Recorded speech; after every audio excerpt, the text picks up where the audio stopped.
I'm actually writing a book about my family's experience at the Phoenix Indian School, and I also went to Phoenix Indian. And as we know, boarding school has had a huge impact on our families, and the divisions it's caused, the changes in culture, in religion, in language. So in this process of writing a book, you read everything you can get your hands on. And so in this process, my mother, she knew I was reading all kinds of things about Hopi life and, in that early time period. But what happened was we had a ceremony at our village in March of 2023. And I met Vivian Matsuvo Shula for the very first time. And how I never met her before, I don't know. But I met Vivian during this ceremony. And I spent the whole day with her, sweet, sweet old lady. And when I told my mom I met Vivian, my mom handed me this book a few days later, and she said, "Hopi Summer, this is a book about Vivian's family." And so I said, "Oh, okay, this is interesting." And she said it was about a trip this family took in 1927. Carey and Maud Melville were, I think, exceptional people in that they had this really great idea to go on a camping trip with their 3 kids and take them around the country. And their idea, he was a professor and she was also college educated. So they knew that by taking their kids on this road trip, the kids would learn about the country. And even though they missed, some school, the education they got on that journey would make up for it. Everywhere else on the map, they're strictly staying along the border, the eastern coast, the southern coast, but then they get to New Mexico and Arizona and they deviate and go north into the state, and they pass through some other tribal lands in New Mexico, and then they came to Hopi. The family had a friend who was a missionary at the Baptist church at Polacca. So they told their friend, "Well, go visit your aunt." So that was the plan, to spend 2 nights there, and they camped out. This was a big family camping trip. The mother made their sleeping bags. They had everything packed in that little trailer, their food, their cooking utensils, their sleeping bags, everything. And so they had planned to spend 2 nights at Hopi, but they met people and they created bonds very quickly that they ended up buying so many things like pottery, baskets, katsina dolls, clothing. So I started reading the book, and I was absolutely astounded when I got to a page that talked about the Melvilles being at Polacca and going up First Mesa. And on that particular day, according to the journal that Maud Melville wrote, her journal said they went up on the mesa and they bought pottery from Lucy Lalo's mother. And I about fell off the couch, as I was reading that sentence, because Lucy Lalo is my great-grandmother. And if they bought pottery from her mother, that would be my great-great-grandmother. I read the book as fast as I could, trying to figure out, where is this collection? Where is her pottery? And at the end of the book, I found out that the family donated the collection to Wesleyan University in Middletown, Connecticut. After I read that Wesleyan had the collections, I went online trying to find it, because quite often museums or institutions will have their collections online. And I found some obscure website that said I could create a free account and have access to the collections for 1 hour.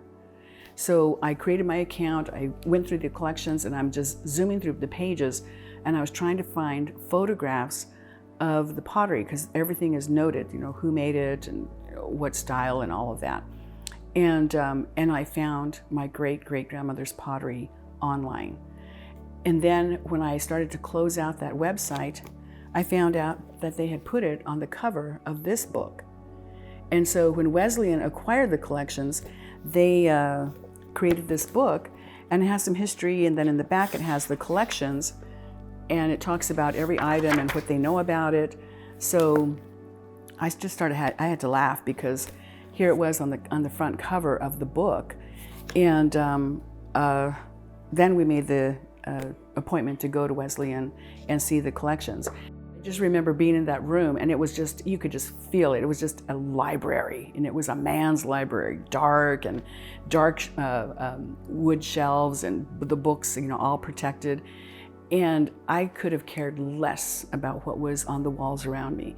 I was looking at the items on the tables that they put out because that was my connection. That's the rare collection for me.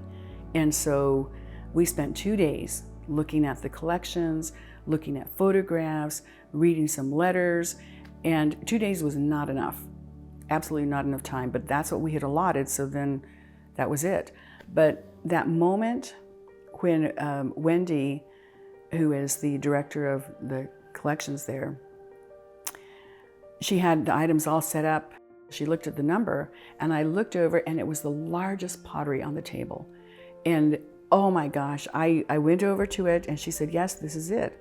And then I said, of course, because that's what the photo is on the cover of the book. And they let me pick it up, they let me hold it, and I just, tears were just coming down. I just can't describe that feeling of holding something that my great-great-grandmother made. And then I felt it, and I'm a potter too. I grew up making pottery. Something that large is hard to make, to balance it out. And it was so beautifully balanced. And then on the top part, instead of the walls going straight up, she turned them in. So there's a little bit of a lip. And I ran my fingers around the rim of the pottery, and I could feel her fingertips. I could feel how she made that. Oh. So I also felt very strongly that I could not be the only one in my family to see the pottery. And I told Wendy that and said, we have to bring this back to Hopi for a visit. We have to allow the other family, my mother, my uncles, who've never seen her pottery before, and the other potters, their descendants. What good is it doing on a shelf at a university, back east? How hard is it for us as the whole family to fly there? We've got elders. It's hard to travel. It's hard for them to travel from Hopi to Phoenix, let alone across the country. So better to bring the items back home for a visit. And that's what Tuma Angwu Owya means, let's go home for a visit. I was very fortunate that Wendy was on board, and she said, yes, let's figure out how to do this. So from last June to this June, we've been planning and putting it all together. And Wendy is pretty much a department of one. And I asked her, when is the soonest you can make this happen?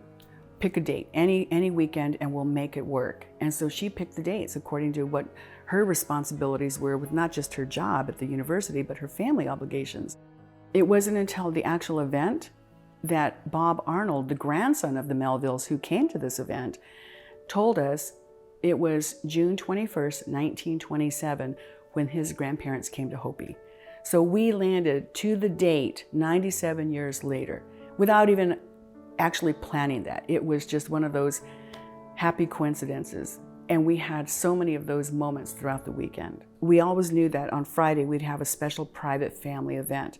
So the descendants of Guamana, my family, the descendants of Ruth Takala, and also the descendants of Ethel Matsuvo, they would be the first ones to see the entire collections that we brought out, the 31 items, and they would have a day to spend with them. And we also, as we discussed the planning, we didn't want this to be have any kind of barriers. So what that meant was the items were just on the table there was special museum approved padding on there, but the items were on the table. They weren't behind glass.